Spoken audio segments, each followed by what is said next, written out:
안녕하십니까. 법알목 가이드의 박남주입니다. 서울 시내 한 대학 병원에서 근무를 하다가 병원 내 악습으로 인해서 작년 2월 세상을 떠난 간호사가 있습니다.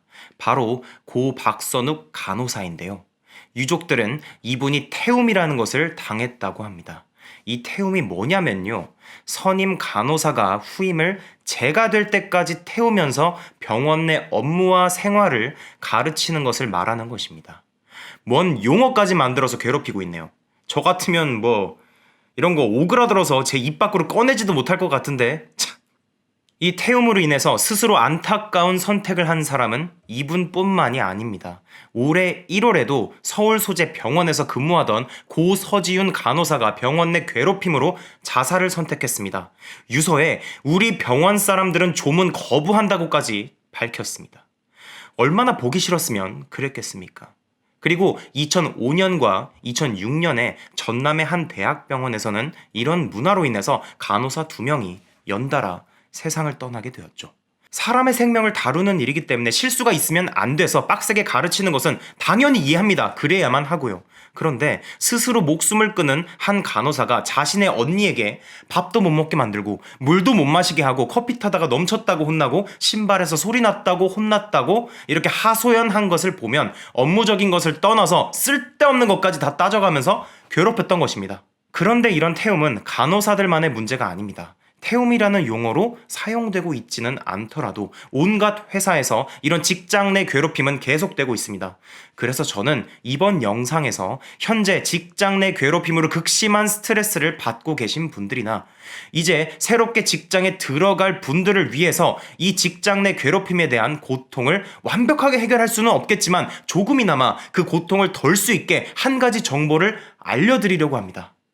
직장 내 괴롭힘에 관련되어 올해 7월부터 시행되는 근로기준법과 산업재해 보상보험법의 새로운 조항이 바로 그것입니다. 앞으로를 위해서라도 꼭 알고 계셔야 합니다. 관련 규정을 아는 것과 모르는 것은 살아가시는데 엄청나게 큰 차이를 발생시킵니다. 자, 먼저 근로기준법 제76조의 2와 3입니다.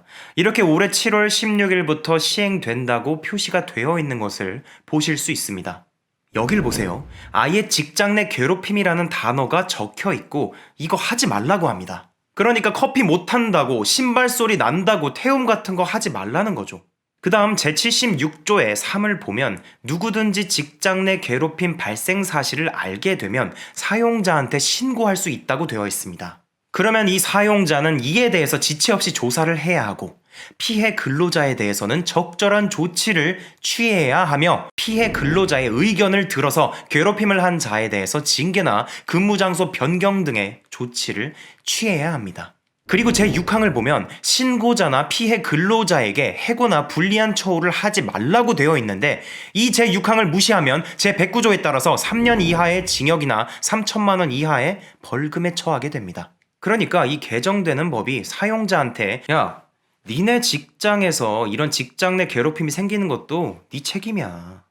그러니까 네 형사처벌 안 당하려면 피해 근로자 부당한 대우해가지고 더 힘들게 하지 말고 잘못한 직원이나 제대로 혼내 라고 말하고 있는 것입니다.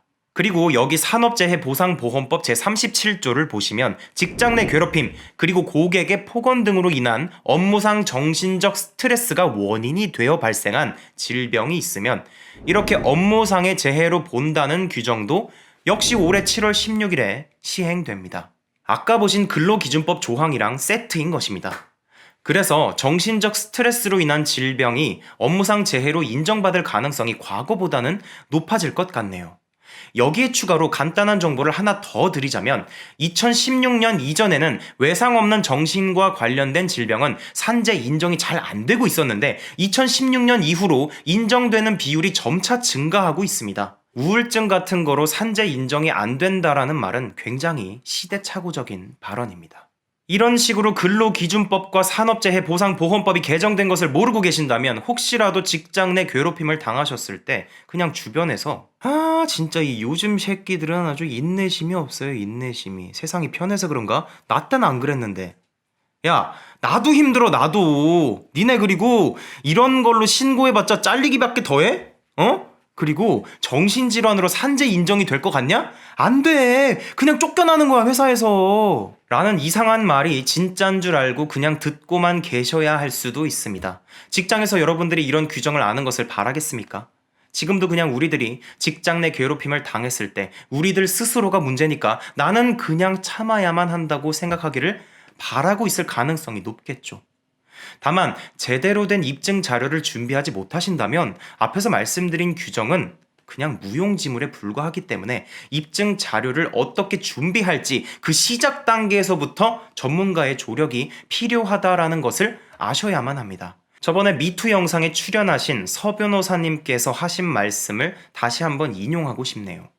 여러분들이 아프실 때 병원 가는 거 굉장히 자연스러우신 것처럼 이렇게 혼자서 처리하기 힘든 법적인 일이 있다면 변호사나 다른 관련 전문가들을 찾으셔야 합니다.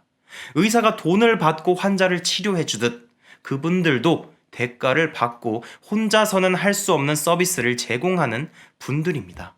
필요 이상으로 돈을 아끼려고 하시다가 꼬일 대로 꼬여버려서 나중엔 상처만 더 깊어지실 수도 있으니 꼭 직장 내 괴롭힘을 당하신다면 주변의 전문가 상담을 받으시면서 이걸 어떤 식으로 효과적으로 진행해야 할지에 대한 조언을 얻으시기를 바라겠습니다. 저는 이번 영상에서 이런 새로운 규정들이 있으니 당하고만 계시지 말라는 정보를 전달드린 것으로 만족하고 이번 영상을 마무리하겠습니다.